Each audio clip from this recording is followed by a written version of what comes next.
ओम नमः शिवाय। अब हम आ गए अंतिम पंक्तियों की ओर और हमारा जो श्रावण का मास है उसके भी कुछ ही दिन बचे हैं। यहाँ पर भगवान शिव की स्तुति में कहा जा रहा है कलातीत कल्याण कल्पांतकारी सदा सच्चिदानंद दाता पुरारी। कहा गया कलाओं से परे। कितनी कलाएं होती हैं? 16 कलाएं होती हैं। 16 कलाओं से 16 कलाएं होती हैं। 3 गुण होते हैं। गुण कितने होते हैं? 3 होते हैं और कलाएं 16 होती हैं। जैसे अगर हम गुणों की बात करें तो हमारे पास जो गुण है वो सतोगुण है, तमोगुण है और रजोगुण है। सबसे ज़्यादा जो अच्छा माना जाता है वो सतोगुण होता है। सतोगुण जो होता है वो ब्राह्मणों में अधिक होता है और उसके साथ साथ संत जनों में सतोगुण की अधिकता होती है।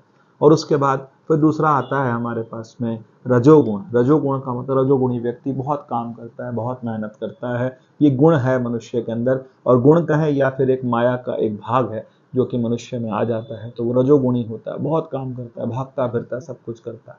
और एक होता है तमोगुण। तमोगुण का मतलब तामसिक। मनुष्य जो होता है बहुत ज़्यादा वो आलसी हो जाता है, काम के लिए, काम करने के लिए वो आगे को नहीं जाता, वो हमारे पास आ जाता है तमोगुण। तो 3 तरह के गुण हैं, तीनों गुणों से भी अतीत हैं और 16 कलाओं से भी अतीत हैं। कलातीत, कल्याण, कल्पांतकारी। भगवान जो हैं उनके लिए शब्द यूज किया कल्याण। कल्याण का मतलब मैं हमेशा कहता हूँ, हमेशा सत्संग में भी कहता हूँ कि कल्याण किसका हो सकता है? कल्याण जो होता है वो शरीर का कभी कल्याण नहीं हो सकता। शरीर जो है वो नश्वर है, वो एक समय के बाद समाप्त होता है, एक समय तक चलता है। उसके बाद उसमें जितने भी समस्याएं हैं या फिर ये कहें कि उसको एक लेवल तक हम सही रख सकते हैं, ठीक रख सकते हैं, लेकिन उसके बाद शरीर जो है वो शनै शनै वो धीरे धीरे क्या होता है, वो खत्म होता चला जाता है, या फिर उसमें जर्जर अवस्था या फिर उसमें वृद्धावस्था आती है और मनुष्य का शरीर एक समय के बाद जो है वो समाप्त हो जाता है। तो कल्याण किसका होता है? कल्याण होता है जीव का, और जीवों का कल्याण करने वाले भगवान शिव हैं, इसीलिए उन्हें कल्याण स्वरूप बोला। फिर कल्पांतकारी। कल्पांतकारी का मतलब होता है कि कल्प का मतलब होता है जो हमारा जितने चार युग हैं। 4 युग कौन से हैं?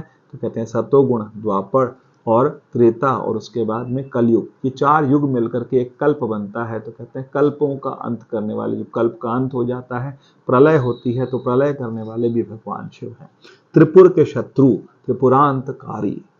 त्रिपुरांतकारी, त्रिपुर एक राक्षस थे जिनका अंत करने वाले। सदा सच्चिदानंद दाता पुरारी। सच्चिदानंद का मतलब होता है, सच्चिदानंद शब्द जो है वो 3 शब्दों को मिला करके बना, सत, चित और आनंद।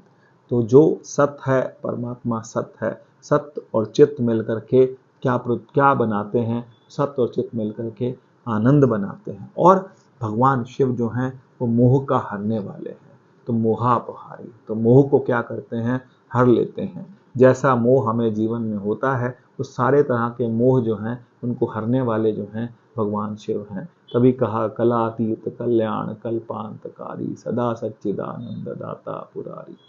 चिदानंद भगवान क्या है? चिदानंद है। चिदानंद का मतलब क्या है?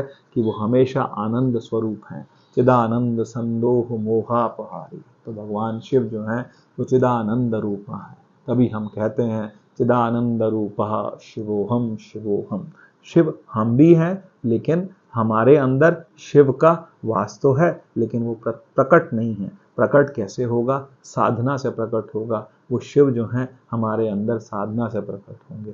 लेकिन जो हम बात कहने चाह रहे हैं कि मोहापहारी, मोह को हरने वाले हैं और कामदेव के शत्रु हैं। मोहापहारी प्रसीद प्रसीद प्रभो मनमथारी। तो मनमथारी का मतलब ये है कि जो भगवान शिव हैं वो कामदेव के शत्रु थे। तो कामदेव के शत्रु हैं और उसके साथ साथ हे प्रभु, हे शिव, हम पर प्रसन्न होइए, हम पर अनुग्रहित होइए, हम पर कृपा करें, ताकि हम अपने अंदर प्रकट परमात्मा को जान पाएं और उस शिव को हम महसूस कर पाएं।